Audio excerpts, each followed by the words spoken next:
Hey groupers, Pastor Marshall here. Hope that you enjoyed Eric's message as much as I did last week on John 17 and Jesus' prayer. And now we're in John 18. I wonder if you could just get everybody talking by answering this question. Have you ever been arrested? Or was someone very close to you ever arrested? What were the circumstances? Were the charges accurate? Were you arrested for something that was valid, or was it invalid and it was all thrown out? Let's just tell the story. Maybe there'll be a few stories in our room. Obviously, Jesus is getting arrested in this passage, and the charges are not accurate. Exactly. Well, they're kind of accurate and not accurate at the same time. Well, first thing I want you to do is I want you to look at this map of Jerusalem. And as you look at this map of Jerusalem, this is Jerusalem in Jesus' day, and this is the route that he took as he leaves Jerusalem and goes east across the Kidron Valley and back up the other side to the Mount of Olives. The route that he took would be about the same distance as if you walked from Lakeside Christian Church to Mapleview Baptist Church. So don't think of this as being a long, long walk. It was against the law for them to walk over a mile. This is not very far. Now remember that as they're walking this way, they're going to walk across the Kidron Valley, which is a creek. It's dry during this time of the year, but it's not dry because during Passover, they had made a drain from the temple that went to the Kidron Valley.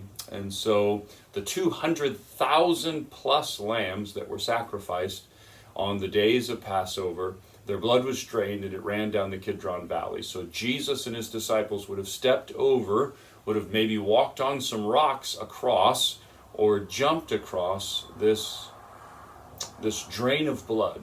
I wonder, what do you think this was like for Jesus?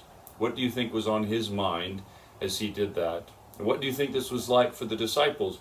Do you think that any of them had any sense of what this meant? What was this like?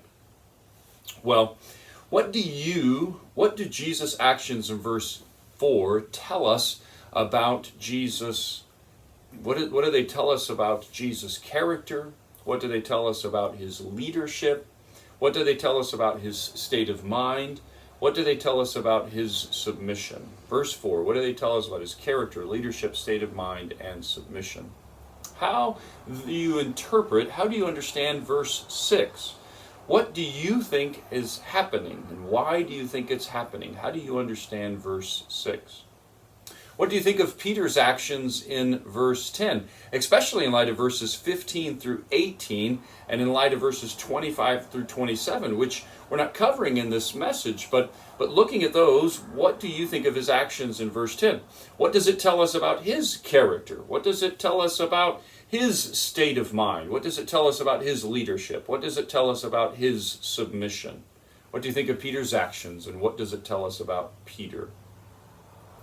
And what would it mean if Peter was successful? Now that's impossible. He's not going to be successful. Cohort, hundreds of Roman soldiers are here. But what would it mean if Peter was successful? What would he accomplish? Jesus mentions a cup in his response to Peter in verse 11. This is clearly John's reference to the prayer that Jesus prays just before this when he's alone with the Father. Not my will, but your will be done. If you're willing, take this cup from me. No, not my will, but your will be done. This is clearly a reference to that.